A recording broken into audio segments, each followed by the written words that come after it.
कोई एक्टिविटी नहीं दिख रही, क्योंकि वो भाजपा शासित राज्य है। देखिए, कानून जो होता है वो सबके लिए समान है, देश के लिए बना हुआ कानून है, चाहे ईडी हो चाहे सीबीआई हो। तो मुझे लगता है जो हमने आज लिखा है उसमें तथ्य है, और देश भर में उसके ऊपर मंथन चलेगा और चलता रहेगा। सर जी सर, दूसरी चीज सर ये कि आज से राणे की जन आशीर्वाद यात्रा फिर से शुरू हो रही है, उनको योद्धा करके प्रसारित किया जा रहा है, उस पर एक रिएक्शन।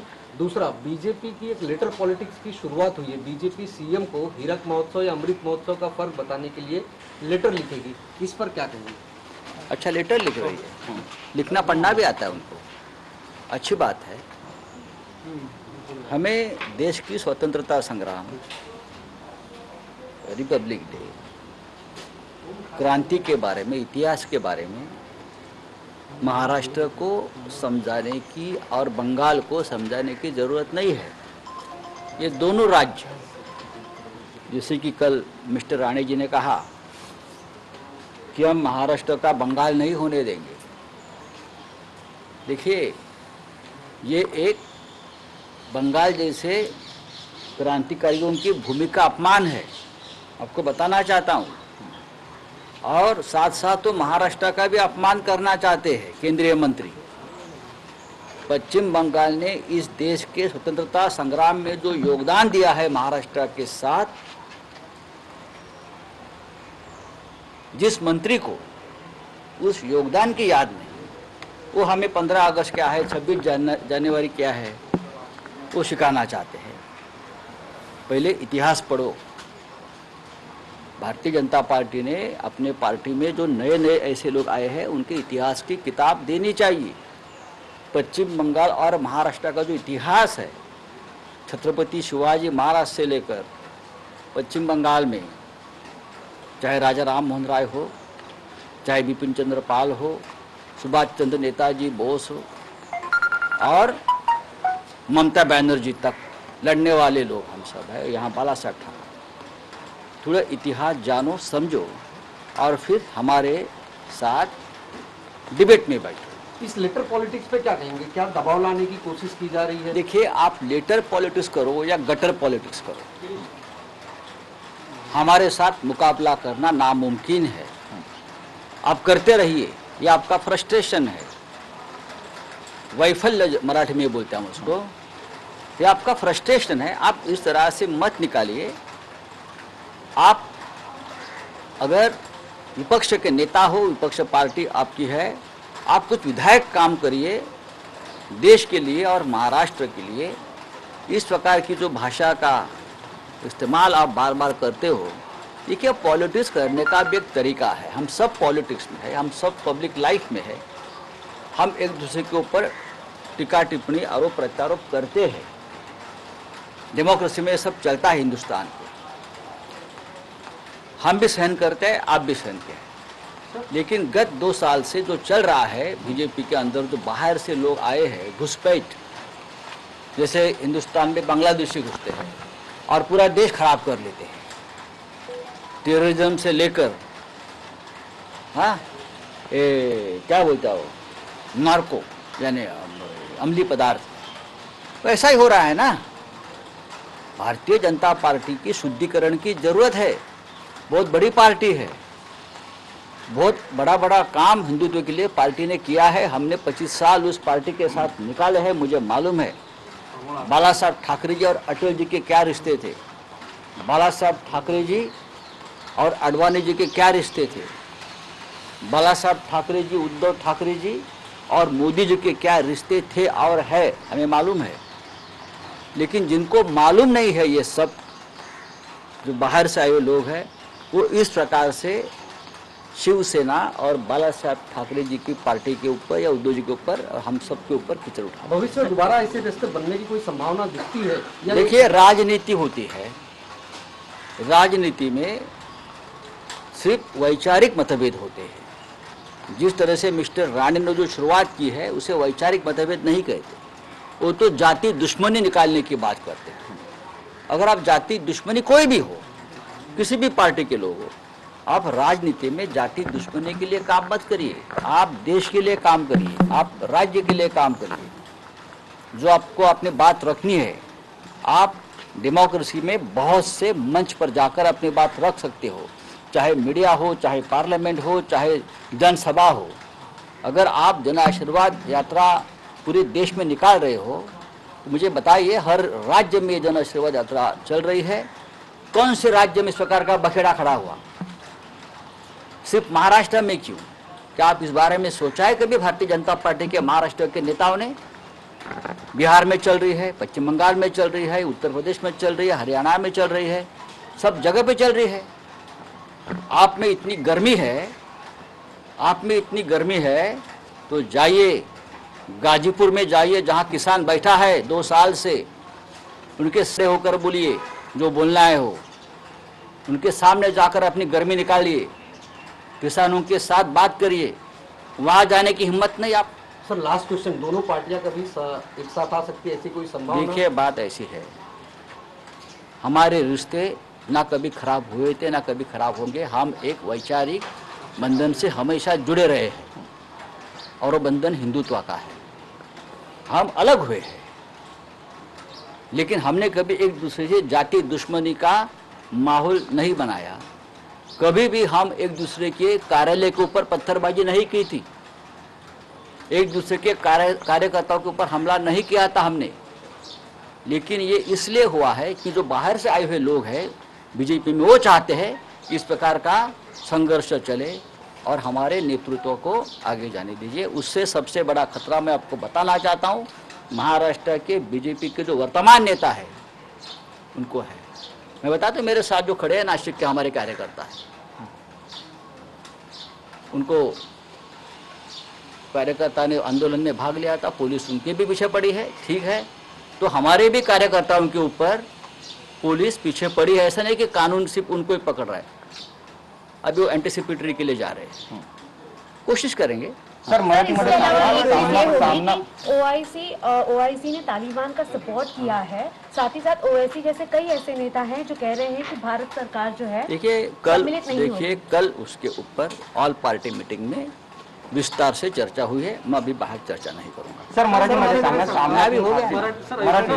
मराठीमधून सांगा। सामनामधून आज आपण जे म्हटलेलं आहे त्यामध्ये ईडीची चौकशीचे फेरे जे आहेत लागू शकतात का महाराष्ट्रातला? एकूण लागले तरी हरकत नाही।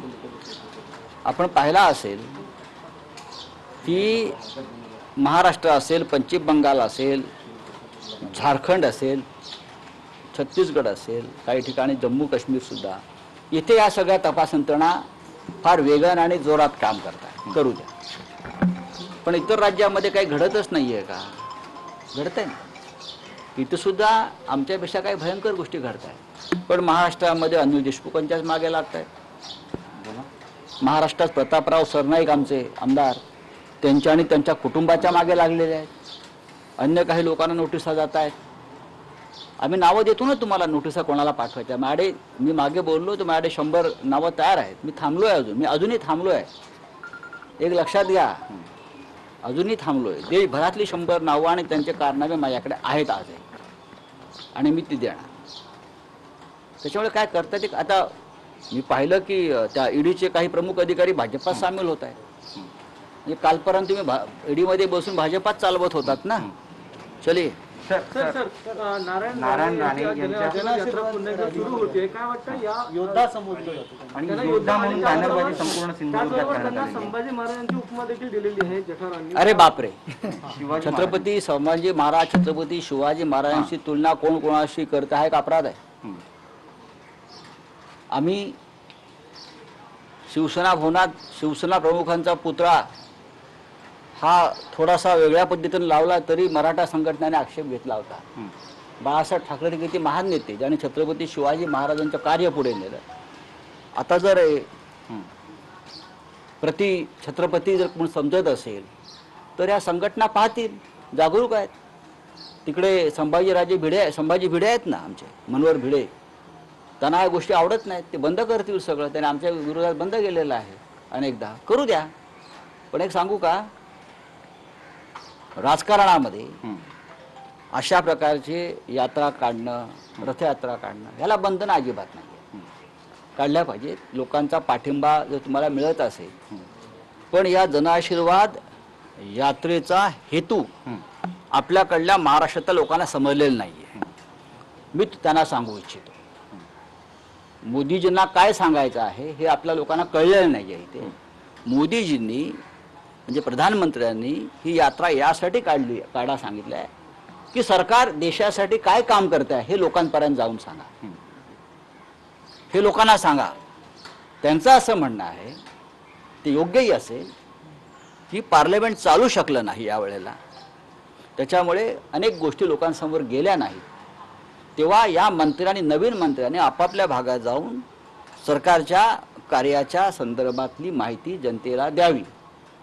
महाराष्ट्रात जनतेला माहिती मिळाली का नवीन मंत्र्यांकडून? विशेषतः ज्यांच्याविषयी मला प्रश्न विचारताय, पहा तुम्ही, म्हणजे मोदींचं सूचना राहिल्या बाजूला, मोदींनी असं नाही सांगितलेलं आहे की तिकडे जा महाराष्ट्रात, उद्धव ठाकरे असतील, शिवसेना असेल, अन्य पक्ष असतील, त्यांच्यावर चिखलफेक करा. हे मोदीजींच्या सूचना किंवा आदेश नाही आहेत, अजिबात नाही आहे. म्हणजे तुम्ही तुमच्या प्रधानमंत्र्यांचे आदेश पाळत नाही आहात, सूचना पाळत नाही आहात. तर ठीक आहे, लोकशाहीमध्ये टीकेला स्थान आहे. आम्ही टीका करतो सुद्धा आणि सहन सुद्धा करतो. ज्याला राजकारणात काम करायचं आहे त्यांनी ते सहन करावे. सभ्य भाषेत टीका केली तर ती स्वीकारली जाईल, टीकेला धार असली तरी स्वीकारली जाईल. पण तुम्ही कमरेखालचे वार कराल तर कमरेखाली तुम्ही सुद्धा आहात, हे सुद्धा लक्षात ठेवलं पाहिजे. आणि काही असेल, मी परत सांगतो, आमच्याबरोबर भाषेशी बरोबरी करू नका. आम्ही लिहिणारे आहोत, बोलणारे आहोत आणि सर्व काही करणारे आहोत. Sir letter Marathi sir letter letter politics सुरू झालेलं आहे. लेटर पॉलिटिक्स असू द्या का गटर पॉलिटिक्स असू द्या, मला काही फरक पडत नाही, आमच्या पक्षाला काही फरक पडत नाही. तुम्ही कोणत्या प्रकारचं राजकारण करा, पण ते चांगल्या हेतूनं करा आणि चांगल्या सभ्य भाषेत करा. सर, भविष्यात शिवसेना आणि भाजपा एकत्र येण्याची शक्यता आहे का? एकूण सध्या जे वातावरण निर्माण झालंय भाजप आणि शिवसेना, नाही, नारायण राणे प्रयत्न करतायत, ज्या प्रकारे ते त्यांचा वावर आहे त्यांचे तेच प्रयत्न सुरू आहेत ना. किती महान माणसाला नेमलंय त्यांनी संबंध सुधारण्यासाठी. सर नाशिकचे कार्यकर्ते आलेले आहेत तुमच्याकडे, काय नेमकं त्याच्याबद्दल सांगाल? नाशिकचे कार्यकर्ते आले, मी त्यांचं ऐकून घेतलं ना, ऐकून घेतलं. राज्यभरामध्ये आंदोलन झालेली आहेत या प्रकारची. ही आंदोलनं का झाली याचा विचार करा. महाराष्ट्रामध्ये कधीही शिवसेना विरुद्ध भाजपा यांचे मतभेद झाले असले अनेकदा, तरी एकमेकांवरती चाल करून जाण्याची वेळ आमच्यावरती आली नव्हती. आमचे वैचारिक मतभेद झाले, आम्ही वेगळ्या निवडणुका लढलो, आम्ही सत्तेतून एकमेकांपासून दूर गेलो, पण बाहेरून जे घुसखोर आले भाजपात, त्यांनी हा माहोल निर्माण केला आणि त्याच्यातून या संघर्षाची ठिणगी पडली. भारतीय जनता पक्ष आणि शिवसेनेमध्ये कायम एक वैचारिक नातेबंध राहिला हिंदुत्वाच्या मुद्द्यावर, आणि हे बंद कायम राहतात. पण आम्ही कधीही एकमेकांच्या कार्यालयावर दगड मारले नव्हते. पण आता कोणीतरी बाहेरचा माणूस येतो आणि सांगतो शिवसेना भवनावर दगड मारू, शिवसेना भवन तोडू, हे मूळ भाजपचा माणूस कधी बोलणार नाही. लक्षात घ्या, हे बाहेरचे बाडगे बोलतात. कोणीतरी म्हणतो तिकडे जाऊन की मुख्यमंत्र्यांच्या कानफडात मारीन, हे बाहेरचे माणसं बोलतील. हे देवेंद्र फडणवीस, चंद्रकांत दादा पाटील, आशिष शेलार, विनोद तावडे, सुधीरभाऊ मुनगंटीवार, बरं का, हे कधी बोलणार नाही. मी तुम्हाला अगदी स्पष्ट करतो, हे सगळे बाहेरून आलेले लोक आहेत, बरं का. जसं महाराष्ट्रात देशातून बांगलादेशचे घुसखोर हायदोस घालतात, पाकिस्तानचे घुसखोर हायदोस घालतात, आणि आपण त्यांच्याविरुद्ध कारवाई करतो, माहोल बिघडवतात ते, बाळासाहेब सांगायचे. तशा पद्धतीनं भाजपमध्ये जे बाहेरचे लोक आले त्यांनी हा माहोल बिघडवलेला आहे. आता कोणाला ते योद्धे वाटत असतील तर ठीक है. वन लास्ट क्वेश्चन सर, कल आपने जो सुबह बयान दिया था उसके बाद में बीजेपी के कई कार्यकर्ताओं और नेताओं ने उत्तर प्रदेश में शिकायत दी है उद्धव ठाकरे जी के खिलाफ कि FIR दर्ज होनी चाहिए. आपकी सुबह के बयान के बाद उनका स्टेटमेंट, मेरा क्या बयान था आप मुझे बता सकते हो? 5 साल बाद होगा, 6 साल बाद का एक वीडियो निकाला है. उस वक्त दो जी मुख्यमंत्री नहीं थे, वो एक राजनीतिक माहौल था, एक चुनाव चल रहा था, और चुनाव में इस प्रकार से आरोप प्रत्यारोप होते हैं। उस वक्त छत्रपति शिवाजी महाराज का अपमान हुआ, योगी जी के हाथों से, ऐसी भावना महाराष्ट्र की थी। उसके बाद उद्धव जी का वो बयान है, लेकिन हमारे हिसाब से वो मामला वहाँ खत्म हो गया था। उसके बाद हम 2 बार अयोध्या में चले गए, उसके बाद 10 बार मैं योगी जी से मिला है, मैं योगी जी का आशीर्वाद लिया हूँ, योगी जी ने हमें आशीर्वाद दिया है। उद्धव जी को और योगी जी की उसके बाद 20 बार बात हुई है। छोड़ दीजिए, चलिए। ऑफिसर बीजेपी में ज्वाइन हो रहे हैं, आपने कहा, क्या कहना चाहिए? कौन? ईडी के ऑफिसर राजेश्वर सिंह जो नहीं, मुझे मालूम नहीं कौन आ रहा है, मैं नाम दे लेना चाहता हूँ, लेकिन बीजेपी और ईडी का जो अलायंस गठबंधन हम लोग बोल रहे हैं, वो धीरे धीरे अब सामने आ रहा है। सर, आपल्याबरोबर जे कार्यकर्ते आहेत त्यांच्यावर देखील गुन्हे दाखल आहेत, तर काय अँटिसिपेटरी वेळेसाठी जाणार होते तुम्ही मगाशी? आणि बघा, गुन्हे दाखल आहेत आणि त्यांच्यावरती अत्यंत कठोर कलम लावली आहे, त्याचाच मी अभ्यास करत होतो। आता त्यातून असं आहे की कायद्याच्या लढाईत सामोरं जावं लागेल। मी त्यांना सांगत होतो की आपल्या थोडी कायदेशीर लढाई लढावं लागेल, आम्ही अटकेला घाबरत नाही, अटकेच्या भीतीनं या कोणी लढाई करत नाही, आम्ही अटकेला घाबरत नाही, आम्ही कायदेशीर कारवाईला सामोरे जाऊ। सर, सेना पाठीशी उभी राहील यांच्या? आता ते माझ्या पाठीशी आहेत, आता ते माझ्या पाठीशी आहेत, कळलं ना? हां, आणि ते पाठीशी आहेत म्हणून शिवसेना पुढे जाते। Thank you sir. हां, आम्ही बोलणारे लिहिणारे आहोत। भाजपशी हिंदुत्वाचं नातं कायम असल्याचं राऊतांनी म्हटलेलं आहे। मोदींच्या सूचना राहिल्या बाजूला, त्यामुळे असं म्हणत नारायण राणे यांच्यावरती देखील टीका केलेली आहे। आम्ही बोलणारे लिहिणारे आहोत, लिहितच राहू असं देखील त्यांनी म्हटलं। तसंच जी 75,000 पत्र पाठवली जात आहेत म्हणजे भाजपच्या नैराश्याचं प्रतीक असल्याचं संजय राऊतांनी म्हटलंय।